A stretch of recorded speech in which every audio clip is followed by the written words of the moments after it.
जब भी आप दुर्गा कवच का पाठ करें तो पहले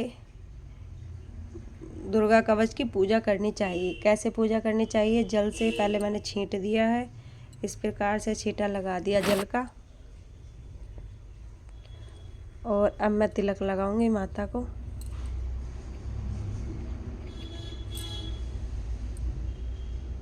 किसी भी ग्रंथ से पहले तिलक लगाना बहुत ज़रूरी होता है। अब पुष्प अर्पित करेंगे।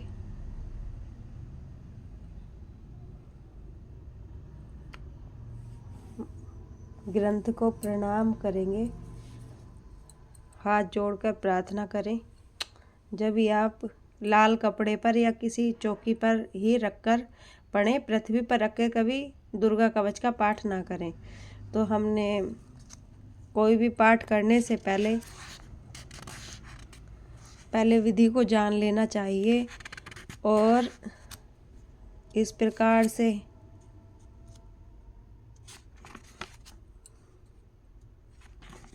पहले आता है। इसमें एक बहुत ही चमत्कारी पाठ है, एक अथ सप्तश्लोकी दुर्गा। इसमें पूरी सप्तशती के श्लोक अच्छे अच्छे दिए गए हैं, तो इन्हें आप इस प्रकार से पढ़ें। देखिए, माता का घी का दीपक मैंने लगा लिया है, अखंड दीपक एक लगा हुआ है।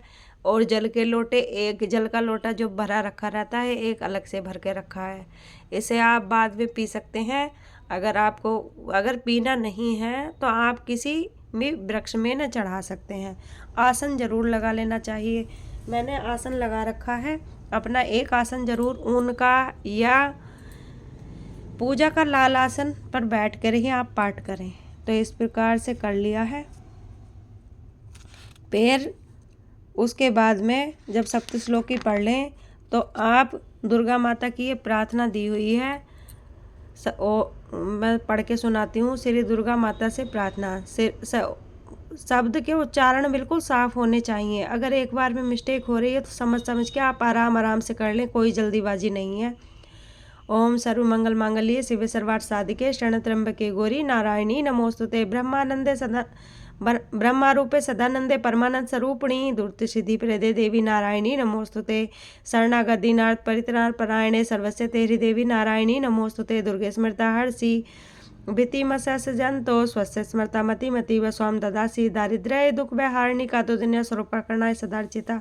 बड़ी ही प्यारी प्रार्थना है जो रोज आप माता से कर सकते हैं, आरती कर सकते हैं। और मात्र 2 मिनट में हो जाते हैं दुर्गा माता जी के 108 नाम। ये बहुत ही, फिर कोई भी पाठ आप ये पाठ करके कोई भी पाठ आप कर सकते हैं दुर्गा कवच का। दुर्गा कवच का एक नियम है। दुर्गा कवच यदि आप पढ़ेंगे तो पहले प्रथम चरित्र, फिर मध्यम चरित्र। प्रथम चरित्र में पहला अध्याय आता है और मध्यम चरित्र में दूसरा, तीसरा और चौथा अध्याय आता है। और उत्तम चरित्र में माता के 1 से लेकर के 5 से लेकर 13 अध्याय तक जो उत्तम चरित्र है माता का, उत्तर चरित्र भी कहते हैं, उत्तम चरित्र भी कहते हैं। तो ये आप